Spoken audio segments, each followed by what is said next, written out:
What's going on, my friend? It's Jeff Newport from ChasingStrength.com.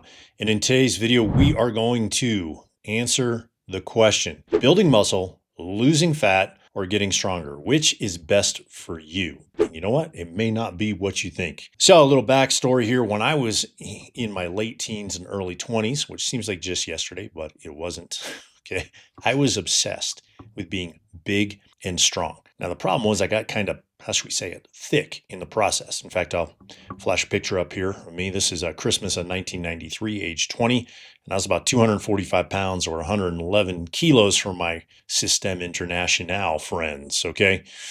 Now, the other problem with that is I went from running about a 6-minute mile, weighing 165 pounds, to, maybe you guessed this already, huffing and puffing, walking up the stairs in less than 4 years. And I don't even know what my 6-minute mile time was because I'd stopped running it, okay?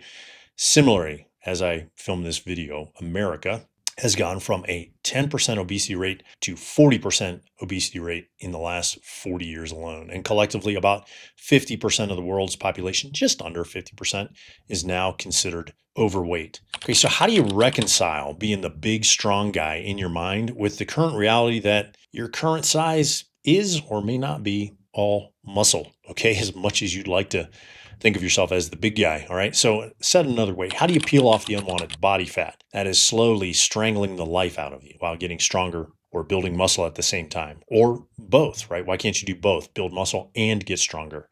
Okay, well, in my book, it's by doing the opposite of what everybody else is preaching. In other words, you're going to use a contrarian approach. Now, what is that exactly? Well, shock of all shocks, you may be surprised to hear me say this.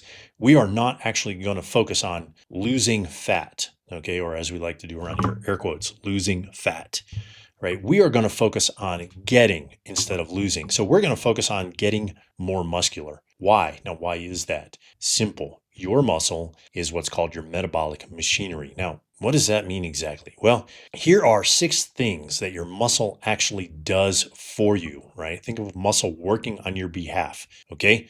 So first, your muscle regulates your blood sugar and your insulin sensitivity, okay? Most people don't know this, but skeletal muscle absorbs about 80% of the sugar from your blood after meals, and it makes it vital for keeping blood sugar levels stable, right? So the more muscle you have, the easier it is to keep your blood sugar levels stable, right? Stable. Now, proper muscle function also supports insulin sensitivity, right? Which is how well the body responds to insulin. And that reduces the risk of type 2 diabetes and obesity. Now, in case you don't know, just a quick review here. When you eat sugar, your body releases insulin, right, to get that sugar out of the bloodstream and converted into glycogen, which it then stores into muscle. All right. Number 2, muscle stores and releases amino acids. Now, your muscles act as a reservoir for your amino acids, which are the building blocks of protein and therefore muscle. And it releases them as needed for energy, right, repair, or during illness or fasting. Now, muscle helps maintain balance in energy and protein levels. All right. So that's number 2. Number 3, this is kind of a strange one that most of us don't think about, and that is muscle acts as a communications hub. Okay. Skeletal muscle functions as an actual organ or a member of your endocrine system, and it releases proteins called myokines. Now, myokines help other organs like the brain and liver, which we can both agree are pretty important, right? It helps them communicate and maintain overall metabolic balance, okay?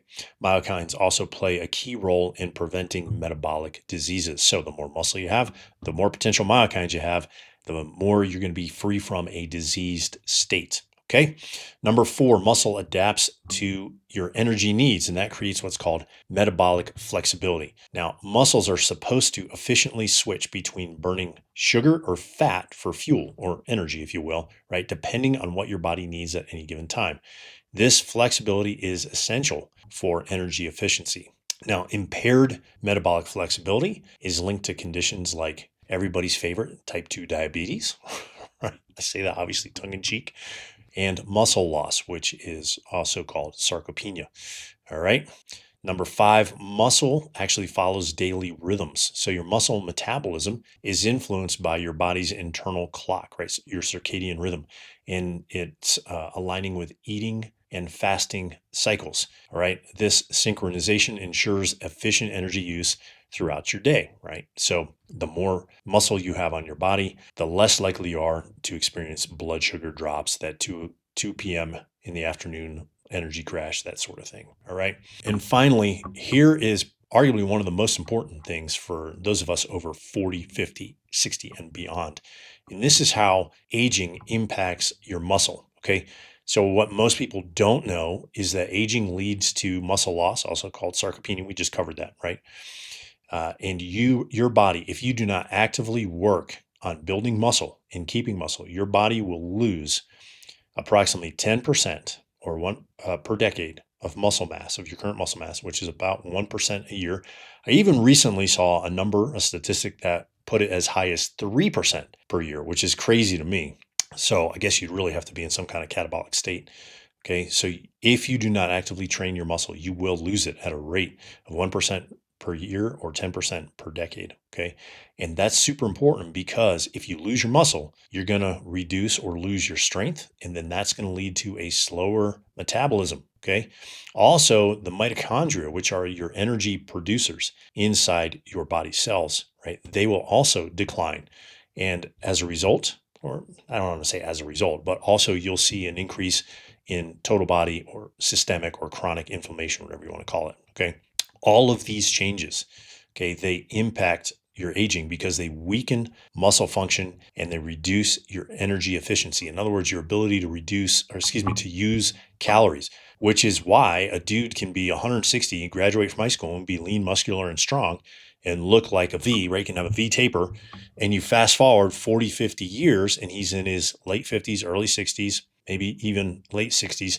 And instead of being an inverted V, he looks like a triangle, a Christmas tree, but still weighs the same 160 pounds. Okay. Why? Because he's lost his muscle. His metabolism is no longer functioning the way it should. And as a result, he's putting on fat, but his weight is the same. So he's put on the same amount of fat as the same amount of muscle that he's lost. I think I said that correct. Anyway, you get what I mean. Okay.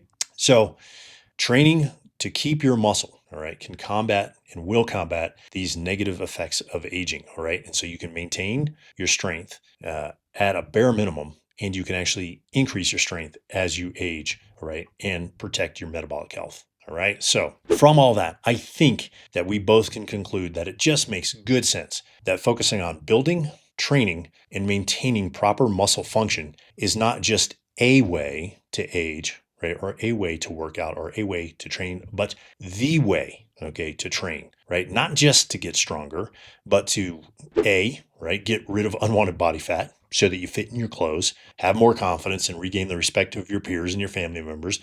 B, reverse diseases associated with being overweight or obese so that you have more energy and stop wasting your money on drugs that just mask the symptoms, right? But don't actually cure you. And C, stave off aging, the nursing home, and flinging poop at the nurse who changes your diapers, and of course, an early death. All right. So your mission, should you choose to accept it, is to use your trusty kettlebells to do so. But how? How exactly are you going to do these things with your kettlebells? Well, glad you asked. Generally speaking, right, I have found this methodology works great. Okay. Number one, you're going to lift heavy and you're going to use multiple sets of 1 to 6 reps on your kettlebell grind. So your squats, your get-ups, rows, presses, any kettlebell lift that you move slowly falls into the kettlebell grind category. And number two, you're going to lift explosively. You're going to use multiple sets of 5 to 20 reps, maybe more if you want to, but that's the general range, 5 to 20 on your kettlebell ballistics. Now recall, your kettlebell ballistics are your swings, your cleans, your snatches, your push presses, your jerks, even your high pulls if you like doing high pulls, okay? Now, how do you put this stuff together, right? Well, I will leave links to specific programs for you to do so based on your skill set and your kettlebell availability in the description below. Remember, at the end of the day, losing fat, building muscle, getting stronger are all important, but focusing on getting your metabolic machinery, your muscle, functioning optimally again is the key to achieving all three. Okay, hopefully you found this video helpful. If you did, click the like button, smash the subscribe button, share it with a friend who you know needs to get stronger, build some muscle, lose some body fat, and probably should be doing it with kettlebells or is currently using his kettlebells and doesn't know how to do it. And leave me a comment in the comment section below. How's this work for you? What do you typically focus on? Are you focused on losing weight or getting more muscular? And if so, how's it working for you? Okay, there is no right answer. Just keep it clean and respectful. Until next time, my friend, stay strong.